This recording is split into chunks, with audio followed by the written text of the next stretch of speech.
A single dad CEO went on a blind date for a friend, but fell in love with a poor girl at first sight. Nathan Carter had built his entire life on discipline, hard work, and sacrifice. By the time he turned 36, he was already the CEO of a tech company that was changing the way people lived. To the outside world, he had everything: a thriving business, a luxurious home, and the kind of financial security most people only dream of. But behind the carefully tailored suits and powerful boardroom presence, Nathan's life was far lonelier than he let on. He was a single father, raising his 8-year-old daughter, Lily, after losing his wife in a tragic accident years earlier. For Nathan, Lily was the center of his world. Every late-night bedtime story, every rushed breakfast before school, every little note tucked into her lunchbox was his way of making up for the love she had lost. But even as he gave her everything he could, Nathan himself lived with an emptiness he never spoke about. Friends often told him to start dating again, to let someone into his heart.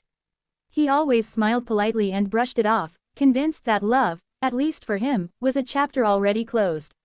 One evening, while sitting at dinner with his oldest friend, Daniel, the subject came up once again. Daniel was planning to attend a gala but couldn't make it due to last-minute travel. "Nathan, you should go in my place," Daniel urged. "It's just a charity dinner. I was supposed to meet someone there, a blind date, actually. Why don't you go instead? Who knows, maybe you'll enjoy yourself for once." At first, Nathan laughed it off. The idea of sitting across from a stranger, pretending to be interested, felt absurd. But Daniel persisted, and eventually, Nathan agreed. He told himself it was only dinner, nothing more. What harm could it do? When the evening of the gala arrived, Nathan dressed in his usual sharp suit, his mind still half on work. He arrived at the grand ballroom, expecting the usual glittering scene of wealth and elegance. He had been to countless charity events before, each one blending into the next: beautiful people, expensive wines, empty conversations. But when his eyes fell upon the young woman waiting at a small table near the corner, something in him paused. She didn't look like the others. While most of the guests sparkled in gowns and jewels, she wore a simple dress, elegant but modest, as though she had chosen it carefully but without extravagance. Her hair was pulled back neatly, and her hands rested nervously on the tablecloth. She glanced up when she saw him approaching, and for a moment, Nathan forgot how to breathe. Her eyes carried a quiet strength, a softness that seemed untouched by the superficial glamour of the room. "Hi, I'm Nathan," he said, offering his hand. She smiled, and that single moment felt like sunlight breaking through clouds. "I'm Emily." The conversation began with small talk: where they were from, what brought them there. But soon, Nathan found himself listening more intently than he had in years. Emily wasn't like anyone he had met in his world of business and wealth. She worked as a teacher's assistant at a local elementary school, earning just enough to cover her modest rent and expenses. She spoke about her love for children, her dream of someday running her own little community center where kids from struggling families could find encouragement and hope. Nathan was fascinated. There was no pretension in her voice, no hidden agenda. When she laughed, it was genuine. When she spoke, it came from a place of compassion and sincerity.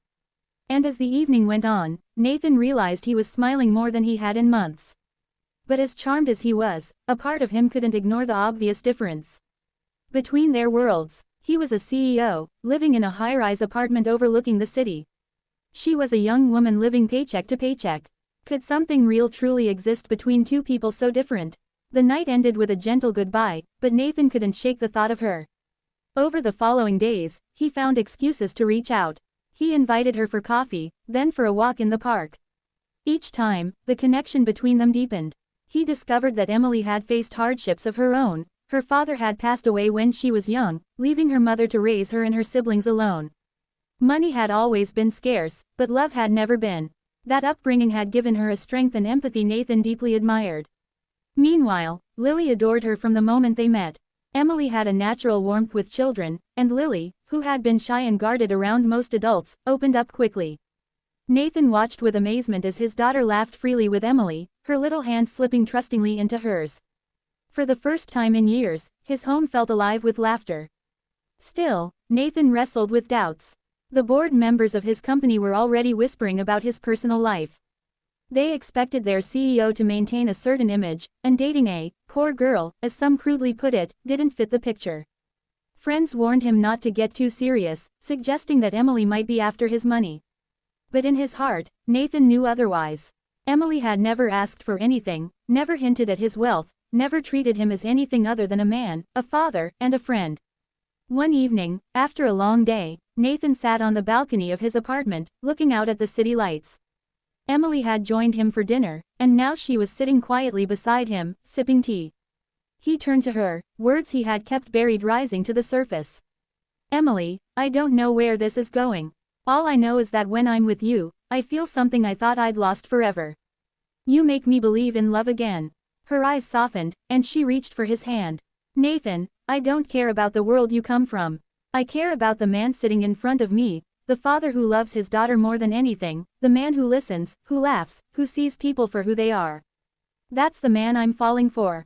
In that moment, Nathan felt something shift within him. The fear of judgment, the weight of expectations, all of it faded. He leaned in, and under the quiet glow of the city, their lips met for the first time. From then on, Nathan stopped hiding their relationship. He brought Emily into his life openly, introducing her not just to his daughter but also to the people who mattered most to him. Some accepted her immediately, others with hesitation, but Nathan no longer cared. For the first time in years, he was truly happy. Months later, on a warm spring afternoon, Nathan surprised Emily by taking her to the site of an old, abandoned building in the city. Confused, she followed him inside, where a group of workers were waiting. "This," Nathan said with a smile, "is going to be your community center. For kids who need a place to learn, to dream, to be safe. I want to help you make your dream a reality." Tears filled Emily's eyes as she realized the depth of his gesture. It wasn't about money, it was about him believing in her vision, about wanting to build a future together. Nathan knelt down then, pulling a small velvet box from his pocket. Lily, grinning from ear to ear, handed it to Emily. "Will you marry my dad?" she asked innocently. Emily's hands trembled as she opened the box, revealing a simple but beautiful ring. She looked at Nathan, her heart overflowing, and whispered, "Yes." And so, the man who had once believed love was lost found it again in the most unexpected way, through a blind date meant for someone else, through a woman who had nothing to offer but her heart, and through the simple truth that love knows no boundaries of wealth or status. Nathan, Emily, and Lily built a life together filled not with luxury or perfection, but with laughter, love, and the kind of happiness that no amount of money could ever buy. Because in the end, love doesn't measure the size of a bank account or the grandeur of a home. Love is found in the moments that make you feel alive, in the people who see you for who you truly are, and in the courage to open your heart when you least expect it. And for Nathan Carter, a single dad who went on a blind date for a friend, it was love at first sight, love that would change his life forever.